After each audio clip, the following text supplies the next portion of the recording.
নমস্কার, আপনাদের সকলকে স্বাগত জানাই চ্যানেল রূপা মুখার্জিতে। জয় কৃষ্ণকালী মায়ের, জয় কৃষ্ণকালী মায়ের আশীর্বাদ এভাবেই আমাদের সকলের ওপর বর্ষিত হোক। ঈশ্বরের সাথে লিঙ্ক করুন, এটি কিন্তু খুব গুরুত্বপূর্ণ। এই কথাটা আমিও আমার নিজের জীবন দিয়ে বুঝেছি, তাই মঙ্গলা দেবীর সাথে আমি একমত হয়ে আপনাদেরকে অনুরোধ করেছি, চেষ্টা করুন ঈশ্বরের সাথে লিঙ্ক করতে। হ্যাঁ, একদিনে হবে না, দুদিনে হবে না, এক বছরেও হয়তো অনেকের হবে না, কিন্তু এক না একদিন অবশ্যই হবে। দেখবেন আপনি মনে মনে প্রার্থনা করছেন আর আপনার একটা রোমাঞ্চ অনুভব হচ্ছে। আপনার যেন মনে হচ্ছে হ্যাঁ, ঈশ্বর আমার কথা শুনছেন। এই যে গায়ে একটা শিহরণ হওয়া, লোমকূপ খাড়া হয়ে যাওয়া, এগুলো কিন্তু প্রার্থনা চলাকালীন সময়ে একটা সংকেত দেয় যে হ্যাঁ, আপনার যে আবেদন তা ঈশ্বরের কাছে পৌঁছচ্ছে, ঈশ্বর শুনছেন। এরকম নয় যে প্যান্ডেলে ঠাকুর দেখে বেড়ালে সেখানে নমস্কার করলে মা দেবী বা যারা রয়েছেন ঠাকুর দেবতা তারা শোনেন না, একদমই না। এই কথা আমি বলছিও না, মঙ্গলা দেবীও সে কথা বলেন না। তিনি বলেন মনের সাথে ঈশ্বরের একটা লিঙ্ক করুন, তাতে অনেক তাড়াতাড়ি দুঃখ, যন্ত্রণা, কষ্ট লাঘব হওয়া সম্ভব। আসলে শুনে নিই মঙ্গলা দেবী আরও কী বলেছেন। তবে তার আগে আপনাদের কাছে অনুরোধ, ভিডিওটি ভালো লাগলে অবশ্যই লাইক, শেয়ার, কমেন্টস করবেন, চ্যানেল সাবস্ক্রাইব করে পাশে থাকবেন নতুন নতুন আপডেট পাওয়ার জন্য, আর অবশ্যই মেম্বারশিপ নিয়ে নেবেন। আমাকে গোবিন্দ পাঠিয়েছেন। গোবিন্দ যে আমার ছেলে গো, কানাই যে আমার ছেলে। আমি কানাইকে যে আমার ছেলের থেকেও বেশি আমার ছেলে, কি বলবো আমি বলি তো না আমার সোনা বেটা, এটাই হচ্ছে আদর। তাই মা যখন আসবো বলেছিলেন, মা নিজে বলেছিলেন আমাকে আদর করলি কৃষ্ণকে আদর করা হবে। তাই আমি বুঝেছি এই নাম মন্ত্রের মধ্যে যে কি পাওয়ার আছে। কি বলছে বলছো তোমরা, বলো তো কি বলছে, বলো তো একবার বলো।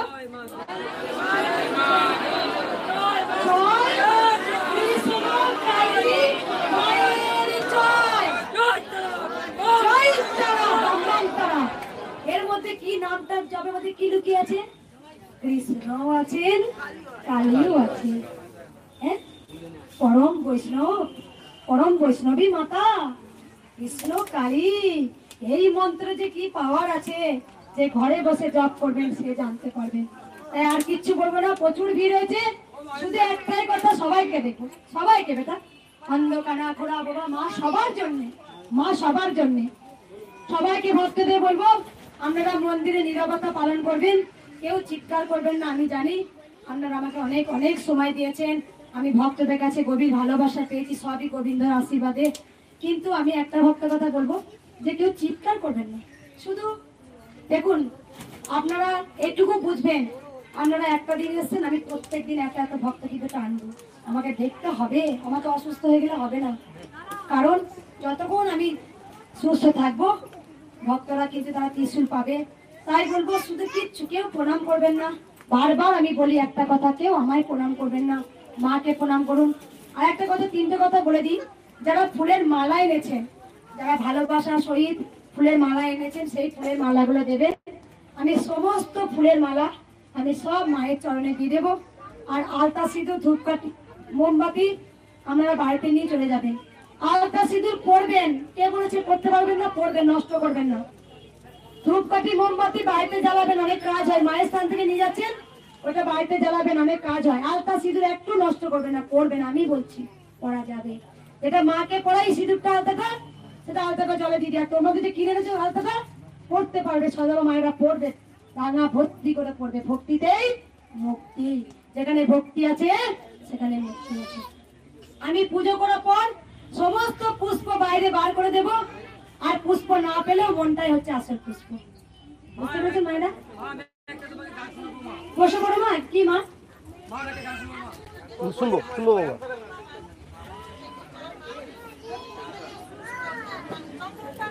বেশ নিয়ে এসো, ঠিক আছে, আমি দেখে নেবো, একটু দাঁড়াও।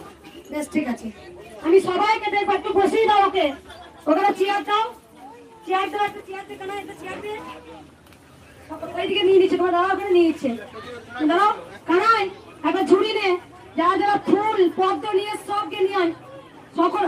আর শোনো একটা কথা, কেউ আমাকে মিষ্টি দেবেন না, মানে আমার আর কৃষ্ণকালী মায়ের সুগার হয়ে যাবে। বুঝতে পেরেছো? সুগার হবে, তোমরা মিষ্টিগুলো প্রসাদ হিসাবে নিয়ে যাবে। বলো তো, নাম গোত্র দিয়ে পুজো করি না, আমি নাম গোত্র দিয়ে পুজো করি না, আমি তো নিজেই পুজো জানি না। পুজিব তোমায় মা, প্রণাম করবে না মা, প্রণাম করবে না। কি দিয়ে পুজিব তোমায় মা, আমি তন্ত্র মন্ত্র কিছুই জানি নে মা। আমি মাকে ভক্তি ভালোবাসা দিয়ে পূজা করি। তোমার নাম গোত্র মা জানে, তুমি কি জন্য এসেছো মা জানে, কার জন্য তুমি মালা কিনছো মা বাড়ি থেকে বেরোচ্ছো মা দেখতে পাচ্ছে, কি সমস্যা নিয়ে আসছো সেটাও মা জানেন। তাই মাকে উগলে বলতে হয় না, শুধু মায়ের চাই ভক্তি, জয় কৃষ্ণ কালী মায়ের জয়। হে প্রভু, যে মালাটা তোমার জন্য নিয়ে এসেছি এর তার কোনো স্বার্থ নেই মা, আমি তোমার জন্য আসতে পেরেছি গোবিন্দ, তোমার জন্য আসতে পেরেছি। এই মালা তুমি গ্রহণ করো মা, তুমি গ্রহণ করো।